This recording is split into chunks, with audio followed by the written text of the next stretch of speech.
Amara walked into the fancy restaurant with her heart pounding. She had saved only $10, the last bit of money left after paying bills and buying food for her siblings. Still, she showed up with hope for this blind date. Kelvin, her date, looked her up and down with disgust the moment he saw the worn note in her hand. He raised his voice so everyone around could hear, mocking her for bringing pocket change to such a place. Laughter filled the air, cutting her like glass, but she sat straight, refusing to let the shame break her. With calm strength, she answered, "At least it's my own money." The room went quiet for a moment, but Kelvin only scoffed, throwing more insults. What no one noticed was the man 2 tables away, Teo Wusu, a billionaire known but rarely seen in public. He didn't laugh. His eyes stayed on Amara, watching the quiet dignity in her voice, the way she held her pride even as people mocked. When Kelvin stormed off, tossing cash on the table and calling her cheap, Amara's face burned but she didn't cry. Just then, a deep, steady voice came from across the room. "Excuse me, miss, would you care to join me instead?" Gasps spread through the restaurant as the billionaire himself stood and pulled out a chair for her. The same crowd that had laughed at her now stared in shock, as the power in the room shifted to the girl with just $10. The man who had spoken was Teo Wusu, a billionaire so private that most people only heard about him in hushed whispers. Many in Accra knew his name, but very few had ever seen him in person. Tonight, he was seated quietly in the corner, unnoticed until he stood up. While others had laughed at Amara, he had been watching carefully. What caught his attention was not her beauty or her sadness but the way she carried herself in the middle of humiliation. When Kelvin mocked her, Amara had not shouted, begged, or tried to defend herself with excuses. She had simply said, in a calm but steady voice, "At least it's my own money." That simple sentence struck him like a sharp bell in a noisy room. Tay had been surrounded for years by people who chased his wealth, people who smiled only because of his power. But here was a young woman with nothing in her pockets, yet she refused to bow her head. He admired how her dignity stood taller than the sneers of the crowd. Kelvin scoffed at her words, dismissing her as if she was beneath him, but to Tay it was the opposite. In Amara, he saw a strength he had not found in boardrooms or grand parties. As he leaned back in his chair, he realized he wasn't just watching a blind date collapse. He was witnessing something rare, a woman fighting to hold her pride even when the world tried to strip it away. It wasn't about the $10 anymore. It was about the unshakable spirit behind it, and Tay could not look away. Kelvin pushed his chair back with a loud scrape, his face twisted with annoyance. He tossed a few notes on the table like he was throwing scraps to a beggar and hissed the word "cheap" at Amara before storming out. His laughter echoed as he left, leaving her sitting alone under the heavy stares of the entire restaurant. Amara's face burned, and her throat tightened, but she refused to let the tears fall. She sat frozen, her hands gripping the edge of the table, her pride the only thing keeping her upright. The air was thick with whispers and muffled chuckles, as though the entire room was waiting for her to break. Then, just as she thought she might collapse under the weight of the humiliation, a deep voice rose above the silence. "Excuse me, miss, would you care to join me instead?" The sound was calm, smooth, and commanding, and it rolled across the room like a sudden wind. Every head turned. Gasps filled the air as the man who spoke stood up from his table. It was Teo Wusu, the billionaire whose face many had only seen in newspapers. His tall frame and steady eyes left no doubt. He walked over slowly, every movement deliberate, and pulled out the chair across from him. For a moment, Amara couldn't move. She wondered if this was some cruel joke, another trick to make her look small. But the room's energy had shifted completely. Just minutes ago, people had laughed at her. Now they stared with wide eyes, whispering in disbelief. The same crowd that mocked her was holding its breath as the most powerful man in the room invited her to his table. With her heart pounding, Amara stood, lifted her chin, and walked toward him. In that instant, the humiliation began to fade, replaced by something stronger. The girl with only $10 was now the center of attention, and the man everyone admired had chosen her. Amara sat across from Tay, still unsure if this was real or just a dream she would wake from. The waiters rushed to serve them, but Tay's calm presence made the room feel quieter, almost as if they were the only two people there. She expected him to ask about money, her background, or to make some polite small talk. Instead, he leaned forward and asked softly, "Tell me about yourself. What do you dream of?" The question caught her off guard. No one had ever asked her that before, not even Kelvin, not anyone in years. Slowly, she began to speak. She told him about working 2 jobs, one during the day and another late into the night, just to keep food on the table. She shared how her parents had died in an accident, leaving her with the heavy responsibility of raising her younger siblings. Her voice trembled at first, but then it grew steadier as she explained how, no matter how hard life got, she refused to give up on her dream of becoming a nurse. Tay didn't interrupt. He didn't smile politely or glance at his phone the way people usually did when she spoke. He listened, truly listened, his sharp eyes fixed on her as if every word mattered. For him, it was something rare. He was used to people who either feared him, flattered him, or only wanted something from him. But Amara spoke to him with honesty, with no agenda, no hidden motive. The longer she talked, the more he felt something stir inside him. Her strength, her honesty, and her quiet courage touched a part of him that had long been empty. For the first time in years, Tay wasn't a billionaire being admired or envied. He was just a man, sitting across from a woman who spoke to him as if he were human. And in that moment, he realized he had found something money could never buy: sincerity. Amara had no idea that while she sat in that restaurant, trying to hold her pride together, someone in the corner had been recording everything on their phone. From Kelvin's loud insults to the moment Tay stood and invited her to his table, the entire scene was caught on video. She went home that night exhausted, her mind still spinning, not knowing her life was about to change forever. By the next morning, the clip had spread like wildfire. It was on Twitter, Facebook, TikTok, and WhatsApp groups all across Africa. People replayed the moment Kelvin mocked her and laughed, only to watch in shock as the billionaire himself stood for her.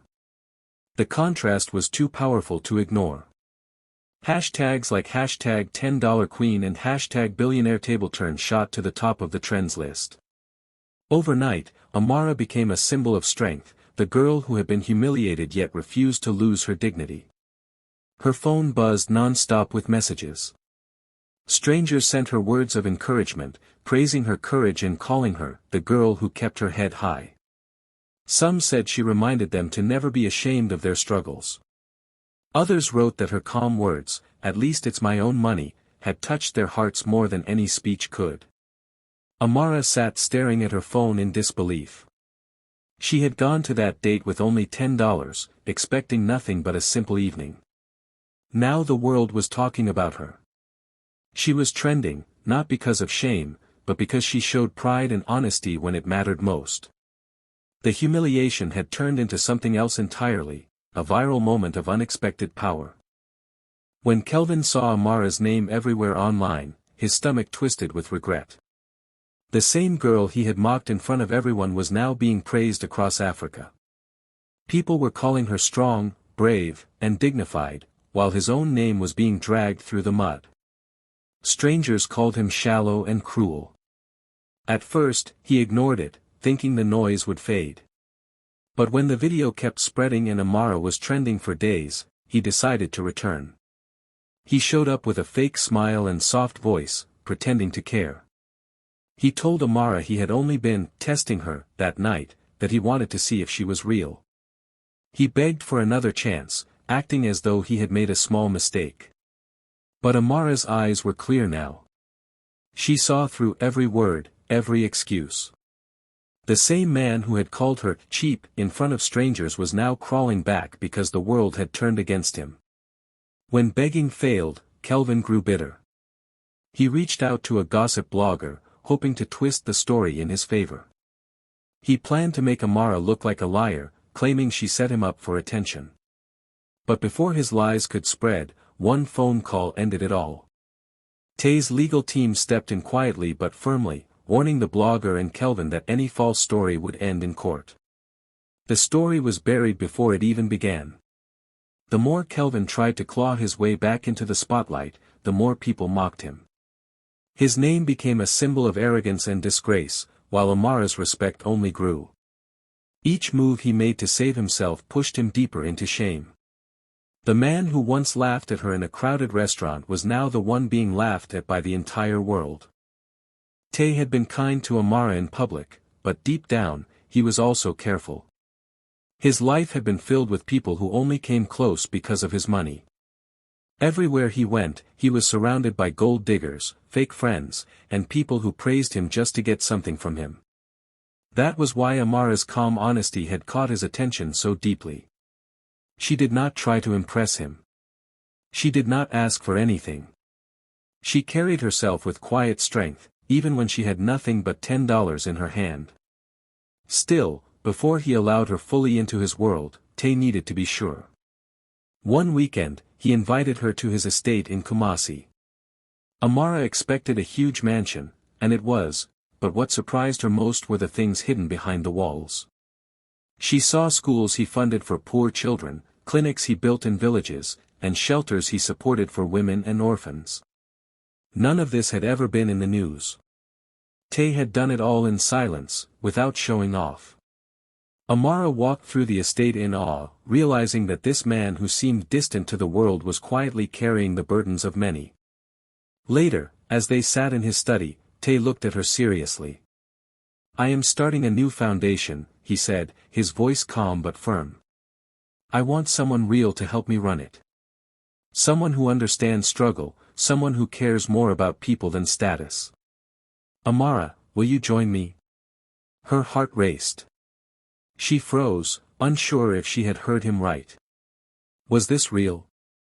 Or was this another cruel setup waiting to embarrass her again? She looked into his eyes, searching for a trick, but all she saw was sincerity. For the first time in a long while, she felt the weight of a different kind of choice, not about survival, but about stepping into something bigger than herself. It didn't take long for the world to find out that Amara was now close to Tay Owusu. The same people who had once ignored her, mocked her, or walked away when she was struggling suddenly came running back. Relatives who never answered her calls when she needed help appeared at her doorstep, smiling too widely, pretending to care. They said things like, "We are family, you must share the wealth with us," as if her hard years of sacrifice meant nothing. Their sudden love felt like knives covered in honey, sweet on the outside but sharp underneath. Kelvin, too, wasn't done. Bitter and desperate to save his pride, he tried a new trick. He announced that Amara had emotionally damaged him, claiming she embarrassed him on purpose. He even threatened to sue her, hoping the noise would push her back into the shadows. But what he didn't realize was that Amara was no longer the timid girl sitting in silence at a restaurant table. She had found her voice, and she was no longer alone. This time, she stood tall. With Tay by her side, she refused to be bullied by guilt or fear. His legal team silenced Kelvin before his lies could even grow wings. And when her greedy relatives pushed harder, Tay's presence was enough to show them that Amara was no longer the helpless woman they thought she was. She was stronger now, with dignity sharper than any weapon. The girl who once had nothing now had something far greater than money, respect, support, and the courage to finally defend herself. For the first time, Amara realized that power wasn't just about wealth, it was about standing firm, even when the world tried to pull you down. The grand hall glittered with lights as Tay's annual Christmas charity gala began. Powerful business leaders, celebrities, and politicians filled the room, each eager to be seen at the Billionaire's famous event. Amara felt small as she walked in beside him, dressed simply but gracefully. She thought she was only there as his guest, someone to quietly stand at the side while the rich and powerful made speeches and wrote checks. She had no idea what was about to happen. When the time came, Tay took the stage. The crowd fell silent, waiting for his usual speech about generosity and giving back. He spoke warmly about the importance of helping others, but then his eyes turned toward Amara. With a steady voice, he invited her up to stand beside him. Whispers spread through the audience. Some smiled politely, others frowned, unsure why this young woman with no background in wealth or business was being called up. Amara's hands shook as she walked to the stage, her heart pounding. She expected to stand quietly, to smile and wave before stepping aside. But Tay had something else in mind. With a calm smile, he announced to the stunned audience, "Ladies and gentlemen, meet the new director of the Owusu Foundation, Miss Amara." The hall erupted. Gasps turned into loud applause, and the sound filled the air like thunder. The same girl who once walked into a restaurant with only $10 was now trusted with millions in charity funding. She stood on stage blinking back tears, overwhelmed by the weight of the moment. In the corner of the hall, Kelvin stood frozen, his face pale, while her greedy relatives shifted uncomfortably in their seats. They could do nothing but watch as the world applauded her. Amara was no longer the girl they mocked or abandoned. She had risen higher than they ever imagined, and this time, there was no going back. Months later, Amara returned to the very restaurant where her story had begun. This time, she did not walk in nervously or clutching a worn $10 bill. She entered with her younger siblings by her side, all of them dressed with quiet elegance. The moment she stepped through the doors, the same staff who once looked down on her now rushed to greet her with smiles and respect. Other diners whispered as they recognized her, not as the girl who had been mocked, but as the woman who now led one of the most powerful foundations in the country. She chose a table in the center of the room, the very place where Kelvin had humiliated her. As the meal ended, she reached into her purse, not for a crumpled note, but for the sleek card of the Owusu Foundation. She paid the bill with ease, her heart warming at the memory of that single $10 bill that had once been all she had. What had once been a symbol of her shame was now the spark that changed her life. As she rose to leave, the restaurant grew quiet. People watched her not with mockery but with admiration. Amara turned to her siblings with a gentle smile and then looked toward the doorway where she had once felt so small. Her voice rang clear, carrying across the room, "It's not about what you bring to the table, it's about what you carry within you." With that, she walked out, her head held high, leaving behind the echo of a story no one would ever forget.